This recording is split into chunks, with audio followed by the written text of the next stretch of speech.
Ok guys, alors comme vous avez pu comprendre le titre, aujourd'hui en fait je vous parle du fait que, eh oui, j'ai un pénis et évidemment je réponds à cette question présentement après 10 000 messages qui me posaient cette question, ok, sur les réseaux sociaux. Maintenant je vous confirme que oui, et évidemment l'emphase sur la craque de sein juste pour ramener un petit côté féminin, tout ça, parce qu'un pénis et la féminité ça ne fonctionne pas très bien. Cependant, j'ai une super nouvelle qui est la nouvelle la plus importante je pense de ma vie présentement, ou presque, qui va vraiment changer beaucoup de choses en moi.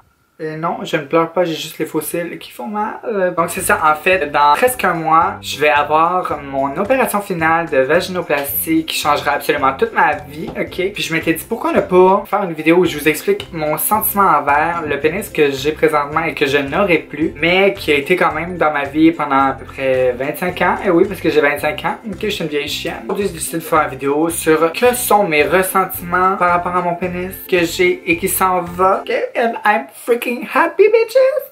Premièrement, je vais parler de mes sentiments par rapport à ça. C'est quelque chose que je vis avec depuis 25 ans. Donc, c'est pas quelque chose comme demain matin, je capoterais puis je le couperais avec un couteau. Ok, on comprend que ça fait partie de moi depuis longtemps. J'ai vécu avec depuis longtemps. Hein, il a été utilisé et c'est ça. Je veux dire, j'ai jamais eu une énorme dysphorie avec mon engin, si je peux dire ça comme ça, pour pas être démonétisé. Donc, c'est ça. Puis, en fait, tu sais, je vous dirais que ma dysphorie était pas autant énorme au niveau de ça, qui était quand même caché, là, je vous dirais. Personne ne le sait, personne ne peut le savoir, personne ne le remarque, okay, parce que ça se cache très bien.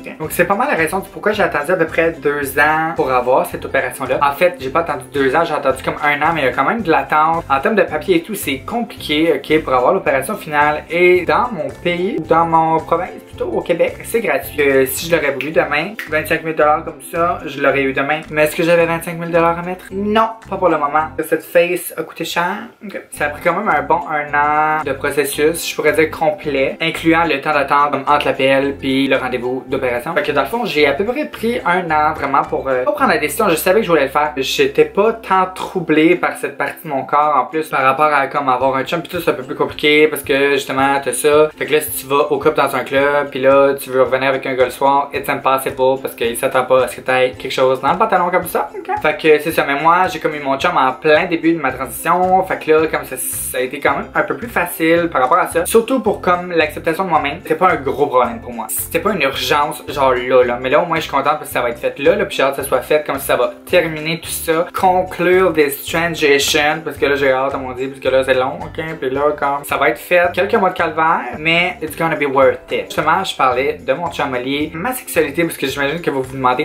mais what the fuck Ali doit être gay whatever. Parce que t'as un pénis. Blablabla. Ça a absolument pas rapport. Et honnêtement cette partie de mon corps n'existe pas dans notre couple, n'existe, je veux dire, c'est toujours caché, là, on le voit jamais. On me prend derrière, ok, fait que on le voit pas. Cette partie-là n'existe pas, anyway, avec les hormones, ça fonctionne plus, ok, ça a rapetissé, ça existe plus, ok, it's impossible to work with it, puis ça me dérange pas parce que j'aimais, anyway, même pas ça, travailler avec ça, ok. Si je peux appeler ça travailler, what's happening here? Je vous dirais que ce n'est pas fonctionnel et que ça ne sera plus fonctionnel et que bientôt, il va y avoir autre chose de fonctionnel qui va être magnifique and I can't wait to expérimente tout ça, ok, que ça va être un nouveau chapitre dans ma vie, évidemment, un nouveau chapitre dans mon couple, parce qu'on va comme expérimenter ça ensemble, parce que ça sera pas facile. I'm gonna be a virgin girl, ok, que je vais tout vous vlogger ça, puis je vais tout documenter ma convalescence et comme durant l'opération, genre comment je me sens. Qu'avec tout ça, je voulais vraiment vous expliquer que une dysphorie de genre, c'est pas nécessairement relié avec le sexe que tu as entre les jambes. Il y a des trans qui gardent leur pénis, puis c'est bien correct avec ça. Puis il y a des gens qui aiment ça,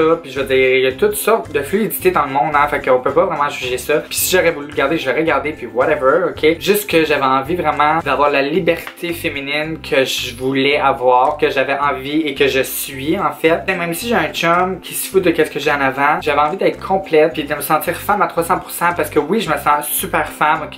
Look at me bitch, tout nu, c'est un autre genre de sentiment, ok. C'est fou à quel point ça vient un petit peu scraper notre image féminine. Si c'est quelque chose qui te dérange, pour moi c'est quelque chose que finalement qui me dérangeait à la fin, un peu plus, qui me dérange encore plus maintenant, puis surtout comme pas aller se baigner, tout le kit, puis là c'est compliqué, puis là t'as tout le temps l'impression que les gens vont regarder ça, tout le temps l'impression que les gens pointent ça, qu'ils regardent juste ça alors que c'est trop pas ça qu'ils regardent, ils regardent tes cuisses, ils regardent tes fesses ou whatever. Mais bon, fait que tout ça c'est une dysphorie, puis il y a des gens pour qui ils sont bien capables de vivre avec ça. Moi j'étais capable de vivre avec ça, maintenant je suis plus capable de vivre avec ça, puis j'ai très hâte de vivre avec le nouveau vagin que j'aurai et que je pourrais expérimenter, ok. healthy, so that's great. That's it, that's all. Je suis vraiment excitée par l'opération, ok? Là, je commence à être de plus en plus stressée. Plus je suis proche, plus je suis stressée. Parce qu'évidemment, toutes les autres opérations que j'ai vécues, j'ai jamais eu mal, ok? Mais je suis vraiment excitée, puis j'ai hâte que ça soit fait, puis que le premier mois de guérison soit fait, pour que le deuxième mois soit un peu moins pire, parce que je sais que le premier mois va être plus tough. Mais au moins, j'aurai 3 mois de vacances, guys. Fait que vous allez me voir souvent sur YouTube, je pense, et vous allez avoir plein de choses à regarder qui va être le fun. Je voulais finir cette vidéo-là en vous expliquant pourquoi est-ce que je le cachais, et pourquoi est-ce que des fois dans les vidéos, je parlais comme si j'avais un vagin, ou comme si j'avais whatever you wanna call it. C'était en fait vraiment pour pas comme déranger mon image féminine. Je sais que pour des gens, parce que j'ai un pénis, ça veut dire que je suis pas une femme, alors qu'il y a des femmes dans le monde qui naissent avec un pénis. Fait que je veux dire, je pense vraiment pas que le sexe que quand les gens me définissent, le sexe que t'es dans ton corps, dans ton cœur, dans ta tête. Je voulais juste vous expliquer que oui, des fois, je donnais l'impression que j'avais un vagin, mais c'était juste pour garder l'essence féminine, parce que pour moi, c'est une dysphorie. J'ai toujours l'impression de devoir être plus féminine que n'importe qui, ou plus féminine que tout le monde, avoir la plus grosse craque que tout le monde, ou être le mieux maquillée, ou les plus beaux cheveux, ou whatever. C'est comme une pression sociale, mais je trouve ça tellement con d'avoir une pression sociale, parce que je devrais tellement m'en foutre. J'aime que les gens comprennent que je suis une femme. Puis pour moi, c'était comme une pression sociale, une pression un peu d'être la femme parfaite, puis de me dire que j'ai un vagin, même si j'en avais pas. Mais en même temps, une femme, ça a tellement pas besoin d'avoir un vagin. Là, je veux vraiment pas que les gens pensent que pour moi, une femme, ça a un vagin. Mais dans ma tête à moi, j'ai besoin d'en avoir un, parce que ça va détruire complètement la dysphorie que j'ai de mon corps. Fait que je vais être tellement plus à l'aise avec n'importe quoi, genre me mettre en bikini girl. Je vais être en bikini tout l'été prochain. Ok, pas l'été qui arrive l'autre, parce que ça sera pas prêt tout de suite. Mais en tout cas, c'est ça. Fait que je voulais vous faire cette vidéo-là pour mettre au clair tout ça. En même temps, vous annoncer que mon opération arrive très bientôt. Ma vaginoplastie. J'ai vraiment hâte. Je suis vraiment excitée. Puis là-dessus, guys, j'espère que vous avez aimé ça. Laissez-moi des thumbs up. Laissez-moi des commentaires ou des suggestions dans la barre en bas. Abonnez-vous à ma chaîne. Puis on se revoit bientôt. Bye!